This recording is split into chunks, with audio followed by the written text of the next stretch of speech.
नमः पार्वती पतये हर हर महादेव जय बाबा भोलेनाथ। మహాకుంభమేళకు వచ్చిన మనం 3 నదులు కలిసే త్రివేణి సంగమంలో స్నానం చేసాం. ఇప్పుడు ప్రయాగ్రాజ్లో నైనీ నుండి బయలుదేరి మనం కాశీ విశ్వనాథ్ని దర్శించుకోవటానికి మనం వారణాసి బయలుదేరుతున్నాం అన్నమాట. వాతావరణం చాలా బాగుంది. ఇటు సైడ్ అయితే పెద్ద ట్రాఫిక్ ఏం లేదు కాశీకి వెళ్ళే సైడ్, కానీ ప్రయాగ్రాజ్ వెళ్ళే సైడ్ మాత్రం మనం చూస్తున్నాం రోడ్ సైడ్ చాలా ట్రాఫిక్ ఆగిపోయి ఉంది.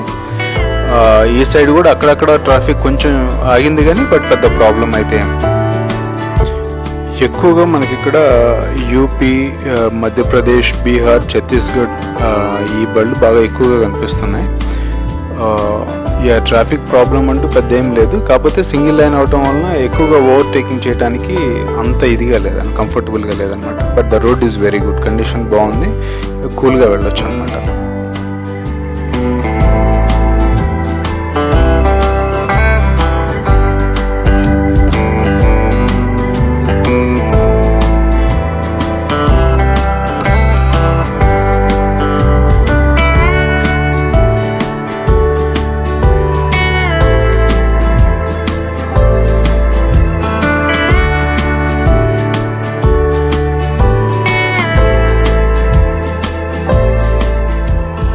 ఫ్రెండ్స్, ఫైనల్గా మనం కాశీ చేరుకున్నాం. కారు పార్క్ చేసి నిదానంగా నడుచుకుంటూ కాశీ విశ్వనాథ్ టెంపుల్ వైపు వెళ్తున్నాం.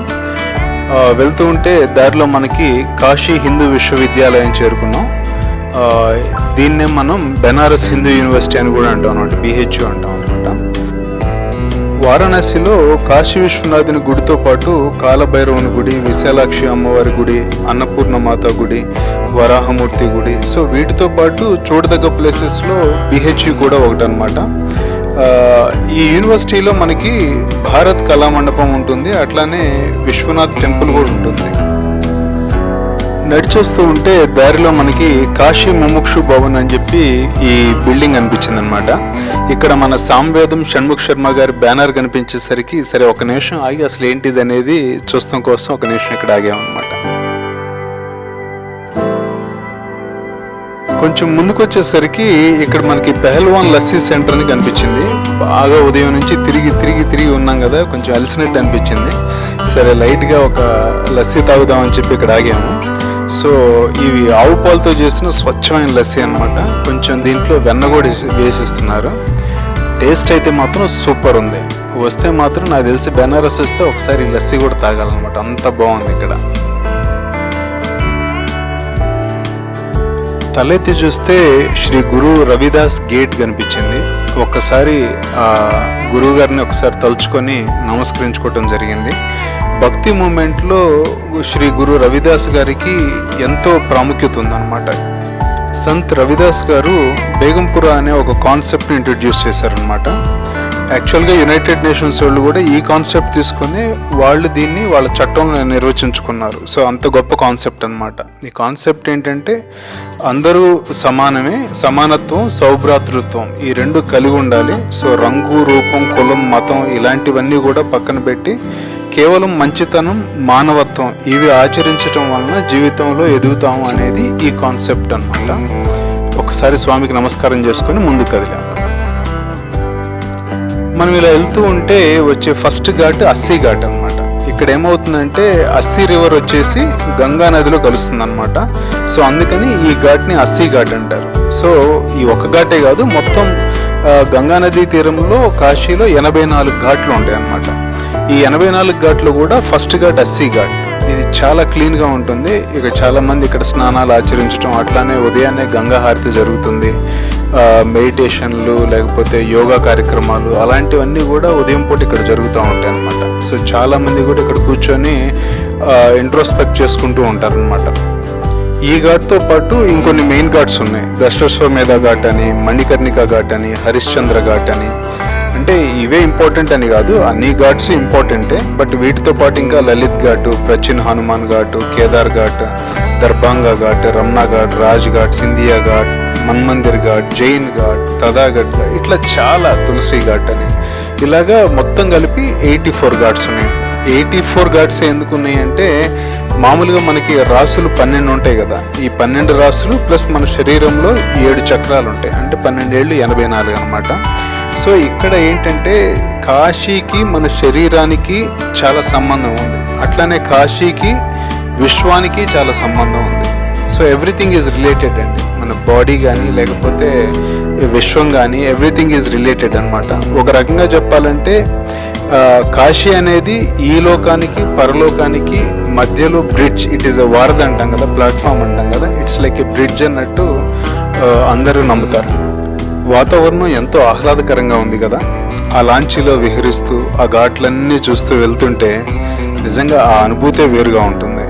ఎంతలా అంటే ప్రపంచంలో మానవునికి ఎక్కడ దొరకని శాంతి ఇక్కడ దొరుకుతుందండి.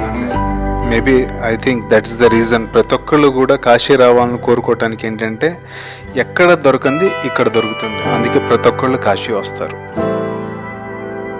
మనకి రేయి వలన పగటి విలువ తెలుస్తుంది. అలానే ఇక్కడ హరిశ్చంద్ర ఘాట్, మణికర్ణికా ఘాట్, ఇక్కడ జరిగే దహన సంస్కారాలు కానీ కాశీలో జరిగే మరణాలు కానీ ఇవన్నీ మనం చూస్తూ ఉన్నప్పుడు జీవితం యొక్క విలువ తెలుస్తుందండి. సత్యహరిశ్చంద్రుడు ఈ ఘాట్లో కాటి కాపరిగా పనిచేయటం వలన ఈ ఘాట్కి హరిశ్చంద్ర ఘాట్ అని పేరు పెట్టారండి, ఆయన గౌరవార్థం.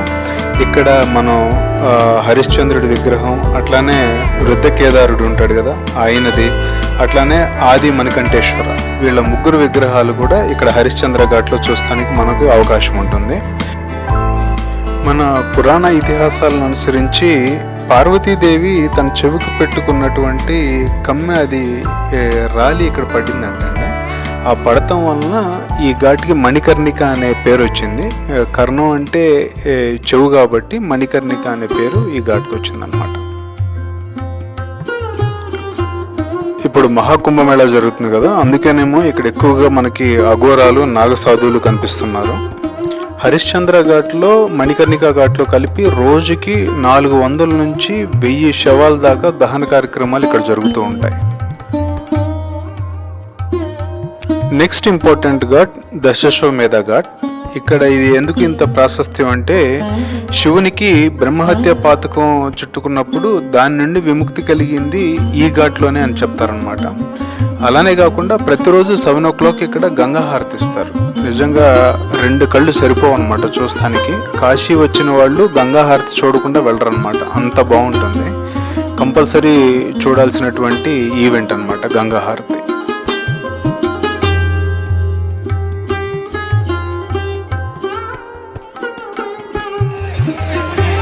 ఈ ప్లేస్ వచ్చేసి గుడికి మెయిన్ ఎంట్రన్స్ అనమాట.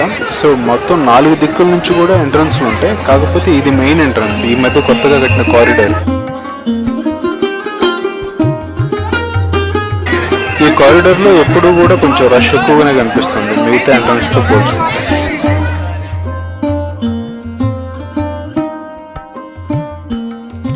కాశీ అంటే సిటీ ఆఫ్ లైట్. లైట్ అంటే ఏంటంటే జ్ఞానానికి ప్రతిరూపం అనమాట.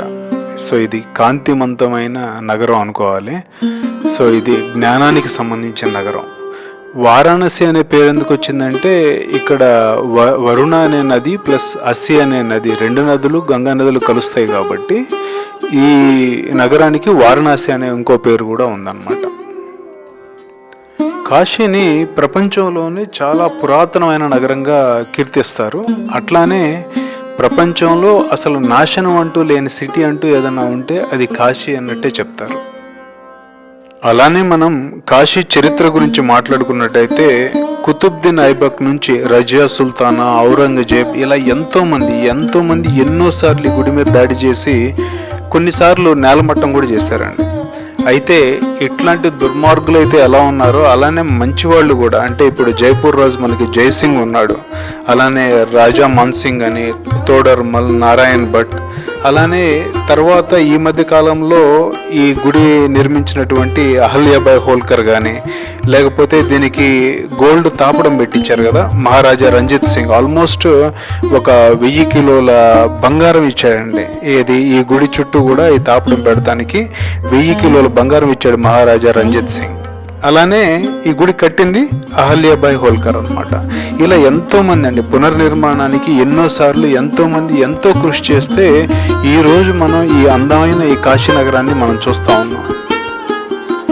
ఈ కాశీనగరం నిరంతరం మన చరిత్రను, మన పూర్వీకుల త్యాగాలను, నాగసాధువుల శౌర్యాన్ని మనకు నిరంతరం గుర్తు చేస్తూనే ఉంటుంది.